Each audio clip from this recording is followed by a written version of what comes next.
Hello guys, কি অবস্থা? কেমন আছো সবাই? আজকে আমি তোমাদের সাথে শেয়ার করব বিফ পেপারনি পিৎজার রেসিপি। এটা আমার চ্যানেলের প্রথম রেসিপি। প্রথমে আমি একটি বোলের মধ্যে 2 চা চামচ ইস্ট, 2 চা চামচ চিনি আর পরিমাণ মতো লবণ দিয়ে নিচ্ছি। এটা আপনারা আপনাদের স্বাদ অনুযায়ী ব্যবহার করবেন। আর এখানে আমি অ্যাঞ্জেল ইস্ট, যে অ্যাক্টিভ ইস্ট আছে, সেটা ব্যবহার করেছি। এরপর আমি 1/4 কাপ সয়াবিন তেল দিয়ে দিচ্ছি। এরপর এই মিশ্রণের সাথে আমি 1.5 কাপের মতো কুসুম গরম পানি অ্যাড করেছি। এরপর সবগুলো মিশ্রণকে একসাথে ভালো মতো মিক্সড করে নিচ্ছি।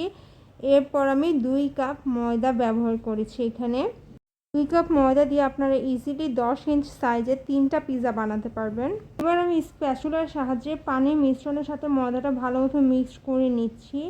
এরপর মিক্সড করা হলে আমি হাত দিয়ে ময়দাটা ভালো মতো মুথে নেব। সময় নিয়ে যত ভালোভাবে ডোটা মুথবেন, পিৎজা ডোটা ততটাই পারফেক্ট হবে। এরপর আমি হাতে সামান্য তেল নিয়ে ডোয়ের উপরে সুন্দর মতো তেলটা মেখে কিছুক্ষণের জন্য ঢেকে রাখবো। ডোটা রেস্টে রেখে আমি এই সময়ের মধ্যে আমার পিৎজার যে বিফটা আছে সেই মাংসটা রেঁধে নিচ্ছি। একটা সসপ্যানে আমি সামান্য পরিমাণ তেল নিয়ে এতে পেঁয়াজ কুচি আর রসুন কুচি দিয়ে হালকা একটু ভেজে নেব।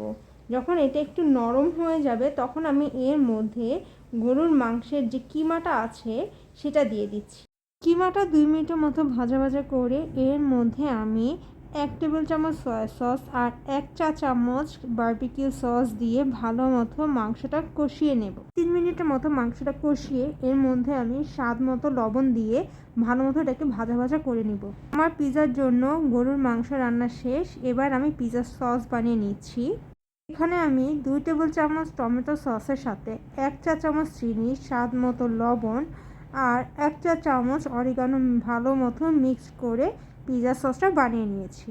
এবার যে প্যানের মধ্যে আমি পিৎজা বানাবো সেই প্যানে হালকা একটু তেল দিয়ে ভালো মতো প্যানের মধ্যে তেল ব্রাশ করে নিব। ডোটা যে আমি রেস্টে দিয়েছিলাম, দেখেন ডোটা কী পরিমাণ ফুলেছে। এবার আমি ভালো মতো মুথে ডোয়ের ভিতর থেকে বাতাসটা বের করে নিব। এবার ডোটাকে আমি 3টা ভাগে ভাগ করে নিব। একটা ভাগ নিয়ে আমি একটা পিৎজা বানিয়ে এখন আপনাদের দেখাবো। এবার একটা ভাগ নিয়ে আমি সেটাকে আগে বেলুন দিয়ে ভালো মতো বেলে একটু পিৎজাটা ছড়িয়ে নিব। এরপর সেটা আমি পিৎজা প্যানের মধ্যে দিয়ে হাত দিয়ে চেপে চেপে প্যানের মধ্যে পুরোটা প্রেস করে করে ছড়িয়ে নেব। এরপর কাঁটা চামচ দিয়ে ডোটাকে সুন্দর মতো কাটা কাটা করে এর মধ্যে পিৎজা যে সসটা আমরা বানিয়ে রেখেছিলাম সেই সসটা ভালো মতো দিয়ে নিব। সসটা দেওয়া হলে এর মধ্যে আমরা আগে রান্না করে রাখা যে মাংসটা আছে সেটা সুন্দর মতো ছড়িয়ে নিব। মাংসটা ভালো মতো দেওয়া হলে এরপর এর মধ্যে আমরা চিজ দিয়ে দিব। এরপর এর উপর আমরা যে পেপারনি আছে 4টা পেপারনি দিয়ে আমরা চুলায় বেক করতে রেখে দিব। আমি চুলায় পিৎজাটা বেক করেছি, তার কারণ হচ্ছে আমাদের সবার বাসায় তো ওভেন থাকে না, তাই না?